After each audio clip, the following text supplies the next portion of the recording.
Operation सिंदूर को सफल बनाने के लिए बीएसएफ ने भी अहम भूमिका निभाई थी। आईजीपी जम्मू बीएसएफ हमारे साथ मौजूद है, शशांक आनंद जी। सर, बहुत सारी चुनौतियों का सामना तो उस समय ज़रूर करना हुआ होगा।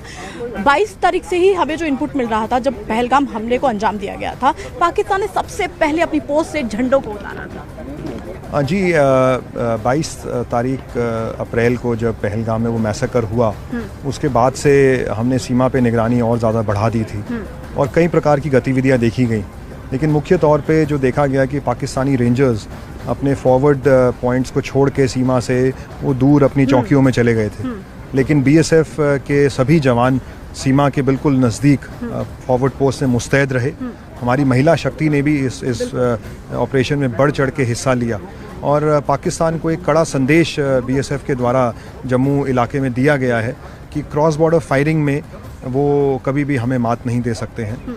हमने पाकिस्तान की 70 से ज़्यादा पोस्टों पे हमला किया है और बीएसएफ ने पहले से मैपिंग कर रखी थी कि अंतर्राष्ट्रीय सीमा के नज़दीक टेरर लॉन्च पैड्स कौन से हैं जिनको पाकिस्तान के द्वारा इस्तेमाल किया जाता है।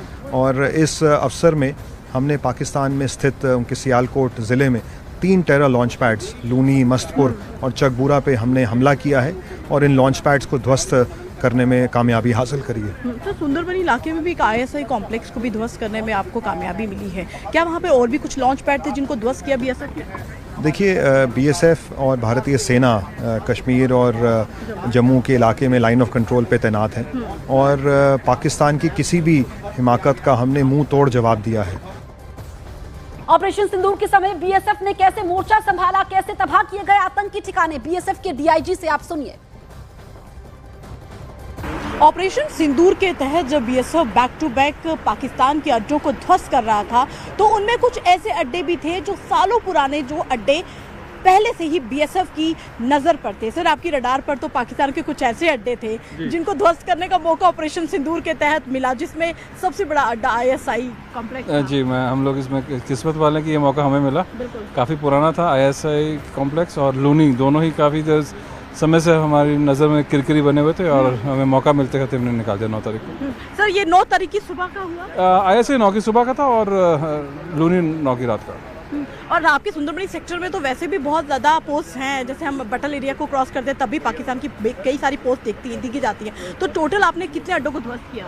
देखिए, अगर मैं एलसी और आईबी दोनों को ले लेता हूँ तो 12 पोस्टें ऐसी हैं जिनको हमने पूरी तरह ध्वस्त कर दिया। इसके अलावा जो है लगभग 14 पोस्टें ऐसी हैं जो कि हमने काफ़ी नुकसान पहुंचाया, जिसकी मेंटेनेंस वो अभी तक करता आ रहा है और ऑलमोस्ट 15 दिन हो गए इस बात को। और सर, पाकिस्तान तो मान भी नहीं रहा है कि उनके आईएसआई कॉम्प्लेक्स को ध्वस्त किया है। मतलब आपने इतना बड़ा अड्डा ध्वस्त किया है, आप खुद में कितनी बड़ी कामयाबी समझते हैं? देखिए, उसके बोलने से कुछ नहीं होता। वीडियो रिकॉर्डिंग्स हमने आपके साथ शेयर कर रही हैं और पुराने रिकॉर्ड्स में जैसा दिख रहा था आईएसआई कॉम्प्लेक्स, सेम वही बिल्डिंग को आपने 25 में उड़ते हुए देखा है। उसके बोलने से कुछ नहीं होता। सर, वरिंदर सर, आपके अकॉर्डिंग अभी और कुछ अड्डे वहाँ पर हैं मौजूद जिनको ध्वस्त करना बाकी है, और कोई इनपुट है कि वहाँ से घुसपैठ की कोशिश हो सकती है? देखिए मैम, जिनको हमने डिस्ट्रॉय कर दिया है जो है उनको तो अभी दोबारा वो बना नहीं पाया। बाकी जो है वो अगर इन हरकतों से बाज नहीं आएगा तो कहीं पे भी वो अपना नया बना सकता है। लेकिन अभी तक हमारे पास कोई इन्फॉर्मेशन नहीं आई है कि उसने कोई नया लॉन्च पैड इस्टेब्लिश किया है। क्या आपको इन्फॉर्मेशन कि उस आईएसआई कॉम्प्लेक्स में किस तरह की एक्टिविटी होती थी?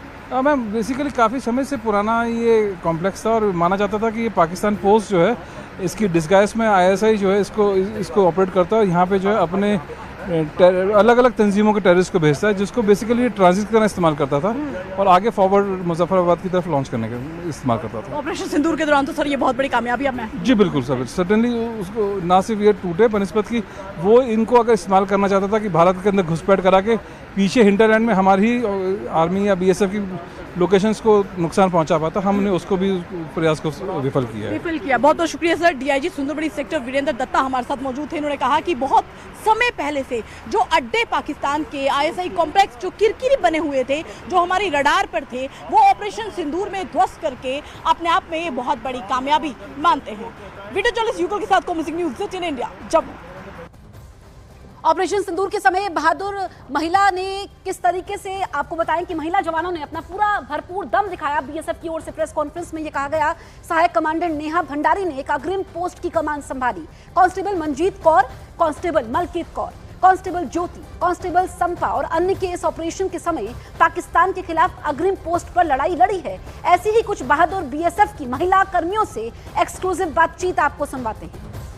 ऑपरेशन सिंदूर में जब जवान अपना शौर्य दिखा रहे थे तब इन महिला जवानों को ये निर्देश मिले थे कि अगर चाहें तो वो इस जगह से दूसरी जगह पर जा सकती हैं, लेकिन ये महिलाएं वहां से हटी नहीं, डटी रही। ऑपरेशन सिंदूर में आपका बहुत अहम रोल रहा है। आपको निर्देश दिए गए थे जाने के लिए, लेकिन आप गई नहीं। जी मैम जी।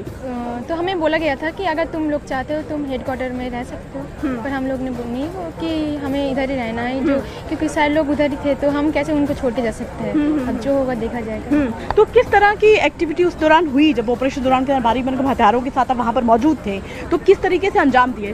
अंजाम ऐसे 10वीं पता है ना आपको, 10वीं में 2025 में ऐसे हम उधर तैनात थे और हाई ड्यूटी जैसे होता वैसे हो रहा था, थोड़ा और हाई अलर्ट होकर। तो दोपहर के 3:10 में हमारे पोस्ट में फायर आया और हमको पहले से ये दिया गया था कि फायर जो फायर से देना है। तो जैसे फायर आया तो हमने फायर का जो फायर से दिया। फायर का जवाब फायर से दिया आपने। तो उस समय आप जब वहाँ पर मौजूद थी तो किन हथियारों का आपने इस्तेमाल किया? हमारे पास जो हथियार जो हमें ट्रेनिंग किया गया दिया था तो वही हथियार हमारे पास था, उसी से हमने फायर किया था। लेकिन जरूरी नहीं था, आपको नहीं लगा कि हटना चाहिए? अगर आपको निर्देश मिले थे तो वहाँ से हटकर कोई और ड्यूटी करनी चाहिए, फिर भी आप बॉर्डर पर डटी रही? जी मैम, हम फोर्स में आ गए हैं तो हमें ये सिखाया नहीं जाता है कि युद्ध के मैदान से भाग जाओ। क्या बात है। इसलिए हमने भी हमें मौका मिला था, लेकिन हमें ऐसा कभी नहीं लगा कि यहाँ छोड़ के हम पीछे चले जाएं। जब मौका मिला है तो हम भी उसका हिस्सेदार बने। बिल्कुल, देखिए बहुत बड़ी बात है कि युद्ध के मैदान में आपको भेजा गया तो छोड़ के नहीं जाना चाहते थे। जी मैम, हम भागना नहीं चाहते थे। क्यों पीछे हटे? क्योंकि हमको सिखलाई मिलती है, ट्रेनिंग मिलती है, तब हमको सिखलाई ये सब मिलते हैं। बीएसएफ ने वो ऑटोमेटिक ग्रेनेड लॉन्चर भी दिखाया जिसके जरिए ऑपरेशन सिंदूर के समय पाकिस्तान की चौकियां तबाह की गई थी। ये आप देखिए, बीएसएफ ने जो वीडियो दिखाया है इसमें ऑटोमेटिक ग्रेनेड लॉन्चर भी दिखाया गया जिसके जरिए ऑपरेशन सिंदूर के समय पाकिस्तान की चौकियां तबाह की गई थी। कैसे यहां पर आतंकी ठिकानों को नेस्तनाबूद कर दिया, ये हम आपको दिखा रहे हैं।